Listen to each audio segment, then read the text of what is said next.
मनसेच्या बैठकीतील inside story ही झी24 तासच्या हाती आलेली आहे। ठाकरे ब्रँड टिकला पाहिजे असं मनसेच्या बैठकीमध्ये बोललं गेलेलं आहे, असा सूर या पदाधिकाऱ्यांनी आळवलेला आहे। ठाकरे बंधूंनी एकत्र आलं पाहिजे असं देखील म्हटलं गेलेलं आहे। मनसेच्या बैठकीमध्ये पदाधिकाऱ्यांनी हे मत व्यक्त केलेलं आहे।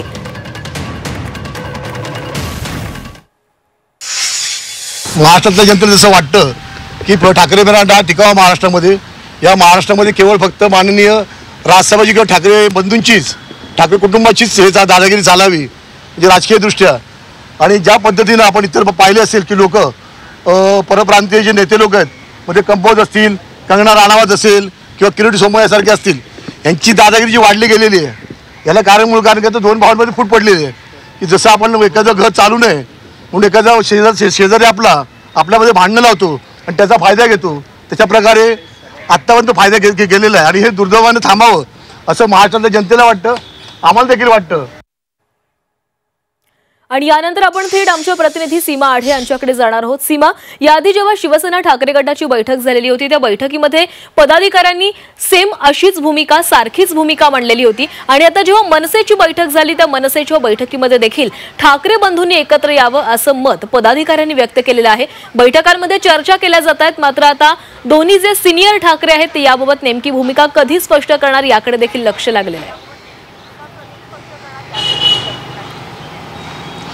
नक्कीच प्राची, आजपासून मनसेच्या महत्त्वाच्या पदाधिकाऱ्यांची, मुंबईतल्या महत्त्वाच्या पदाधिकाऱ्यांच्या बैठकीला सुरुवात झालेली आहे। आज विभागीय अध्यक्षांची बैठक शिवतीर्थ या निवासस्थानी राज ठाकरे यांच्या नेतृत्वाखाली पार पडली। आणि खरं तर या बैठकीमध्ये स्थानिक स्वराज्य संस्थांच्या निवडणुकीच्या पार्श्वभूमीवरती कोणकोणती तयारी आतापर्यंत झालेली आहे याचा आढावा घेण्यातच आला। मात्र माध्यमांमध्ये आणि गेल्या काही दिवसांपासून ठाकरे बंधू एकत्र येण्यासंदर्भात जी चर्चा रंगलेली आहे, त्या संदर्भात सुद्धा पदाधिकाऱ्यांनी मत मांडल्याचं कळतंय, अशी माहिती मिळते। खरं तर आतापर्यंत आपण जर बघितलं तर मनसेचे जे महत्त्वाचे नेते आहेत, अमित ठाकरे असतील किंवा मग संदीप देशपांडे, यशवंत किलेदार, हे जे नेते आहेत, हे मात्र कुठेतरी वेगळा सूर त्यांचा आपल्याला पाहायला मिळत होता, कुठेतरी अविश्वास त्यांचा ठाकरे गटावरती पाहायला मिळत होता। मात्र दुसरीकडे आता पदाधिकाऱ्यांनी वेगळीच भूमिका जी आहे ती या संदर्भात मांडलेली आहे। जर दोन्ही पक्षांमध्ये एकत्र येण्यासंदर्भात जर चर्चा सुरू असेल तर ही आनंदाची गोष्ट आहे। आणि अशा प्रकारची भूमिका त्यांनी बैठकीत सुद्धा मांडल्याचं कळत आहे। आणि बाहेर आल्यानंतर माध्यमांशी बोलताना सुद्धा त्यांनी आपली प्रतिक्रिया व्यक्त केलेली आहे। तर आज सकाळी खासदार संजय राऊत यांनी जे विधान केलेलं होतं की राज ठाकरे यांचं घर इतरांसाठी कॅफे असेल, मात्र आम्ही जर घरी गेलो तर आम्ही आमचं घर समजून किंवा एक घर समजून आम्ही त्या ठिकाणी जाऊ, असं त्यांनी म्हटलेलं होतं। दोन्ही गटाकडनं किंवा दोन्ही पक्षाकडनं आपण जर बघितलं तर सकारात्मक प्रतिक्रिया गेल्या काही दिवसांपासून येताना आपल्याला पाहायला मिळत आहे। 2 दिवसांपूर्वीचा जर आढावा घेतला तर आदित्य ठाकरे आणि मनसे नेते अमित ठाकरे हे जे ज्युनियर ठाकरे आहेत यांची कुठेतरी मनं जुळली आहेत का, असा एक सवाल खरं तर उपस्थित केला जात होता। कारण दोन्ही नेत्यांनी एक सकारात्मक मत व्यक्त केलेलं होतं, एकत्र येण्यासंदर्भात एक सकारात्मक भूमिका जी आहे ती मांडलेली होती।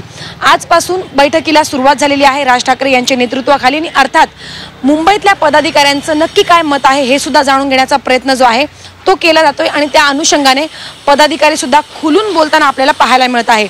मुंबईमध्ये अर्थात दोन्ही ठाकरे जर सोबत आले तर सगळ्यांनाच माहिती आहे की एक ताकद मिळेल, पक्षाला उभारी मिळेल। कारण 2 निवडणुकांमध्ये ज्या प्रकारे पराभवाचा सामना करावा लागलेला आहे, तर कुठेतरी जर दोन्ही ठाकरे बंधू एकत्र आले तर मुंबईमध्ये फायदा होऊ शकतो, अशी भावना कार्यकर्त्यांच्या आणि पदाधिकाऱ्यांच्या मनामध्ये आहे। त्यामुळे बैठकांमध्ये सुद्धा अशाच प्रकारचा सूर जो आहे तो पाहायला मिळतोय। पुढील काही दिवस या बैठका सुरू असणार आहे आणि त्यानंतर राज ठाकरे या सगळ्या बाबतीत आढावा घेतल्यानंतर नक्की काय बोलतात हे पाहणं महत्त्वाचं असणार आहे। नक्की सीमा, तर पदाधिकाऱ्यांचं म्हणणं आहे की हा ठाकरे ब्रँड टिकला पाहिजे, त्यामुळे आता राज ठाकरे आणि उद्धव ठाकरे नेमकी काय भूमिका स्पष्ट करतायत पाहणं महत्त्वाचं असणार आहे। धन्यवाद तुम्ही दिलेल्या सविस्तर माहितीसाठी।